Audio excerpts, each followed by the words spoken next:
नमस्कार, आप देख रहे हैं आरवी न्यूज़ 24 से लाइव कवरेज। और इस समय आरवी न्यूज़ 24 की टीम जो है इस समय दिल्ली और हरियाणा के बॉर्डर पर आपको ये दिखाने आई है कि किस तरीके से इस लॉकडाउन के चलते हुए जो प्रशासन है, दिल्ली पुलिस कितनी मुस्तैदी और कितनी मेहनत के साथ काम कर रहा है।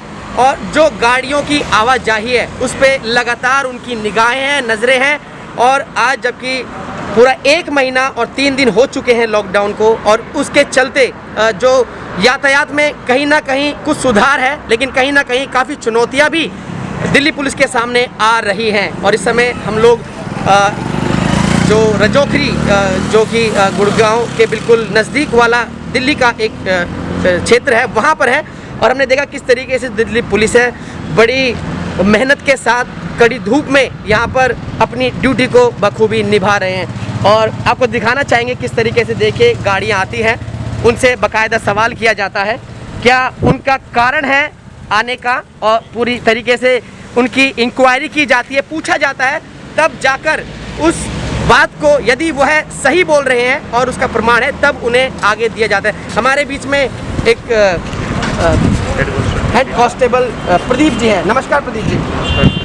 सर बहुत बहुत धन्यवाद आरवी न्यूज़ 24 से बात करने के लिए। और हम देख रहे हैं किस तरीके से दिल्ली पुलिस बड़ी मेहनत और मुस्तैदी के साथ काम कर रही है। सर क्या क्या चुनौती आती है आपके सामने जब इस तरीके से आपकी बहुत बड़ी भूमिका है और आप बड़ी ऐसी जगह पर है जहाँ पे दूसरे स्टेट के लोग अंदर आना चाहते हैं दिल्ली के अंदर? देखो सर, भूमिका क्या है, ये तो हमारा कर्तव्य है, ये हमारी ड्यूटी है। और ड्यूटी होती है, हम देश के प्रति अपनी ड्यूटी समर्पित होकर सेवा भाव से, निष्पक्ष सेवा भाव से दे रहे हैं।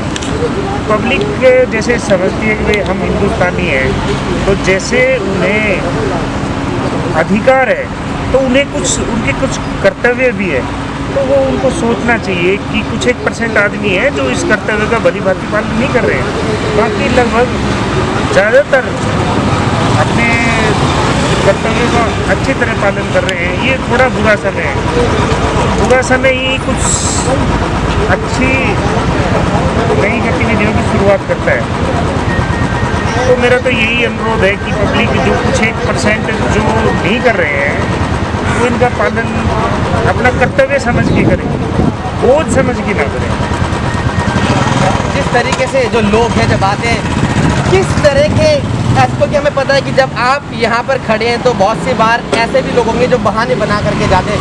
क्या ज़्यादातर ऐसे बहाने आपको सुनने को मिल रहे हैं लगातार जब लोग ऐसा बोलते हैं?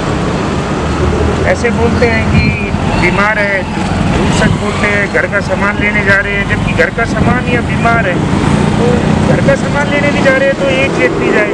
और ये तो जैसे गुड़गांव पड़ जाता है तो इधर जाना ही नहीं चाहिए। अपने दिल्ली में हर चीज़ अवेलेबल है, दिल्ली में ही अपना सामान लें या ऑनलाइन सेवाओं से घर मंगाएं।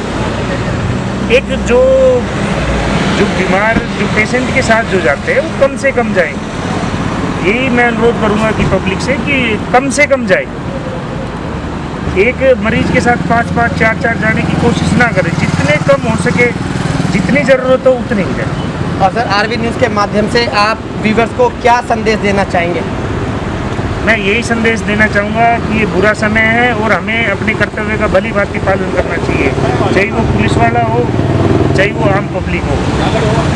हमें देश के प्रति समर्पित होकर सेवा भाव से कार्य करना चाहिए। धन्यवाद सर। आप सुन रहे थे प्रदीप कुमार जो कि हेड कांस्टेबल हैं, और उन्होंने बताया किस तरह की चुनौतियाँ जब वो यहाँ पर यातायात को रोकने में करते हैं तो उनके सामने आती हैं। और लगातार बहुत से लोग हैं जो भिन्न भिन्न बहाने बनाकर भी घर से निकलते हैं और गाड़ियों में इधर उधर जाते हैं, और ये एक बड़ी चुनौती उनके सामने है। और उन्होंने आरवी न्यूज़ 24 के माध्यम से दर्शकों को, व्यूअर्स को कहा है कि कृपया आप घर रहें और बहाने ना बनाएं। ये समय एक साथ लड़ने का है, एक साथ खड़े होने का है। हम सबको मिलजुल कर इस कोरोना वायरस से लड़ना है और भारत से भगाना है और भारत को विजयी बनाना है। हम सब मिलके लड़ेंगे, तभी हम इस महामारी में लड़ सकते हैं, डट सकते हैं, जीत सकते हैं और आगे बढ़ सकते हैं। और संसार के लिए एक हम लोग उनके लिए उदाहरण दे सकते हैं। धन्यवाद।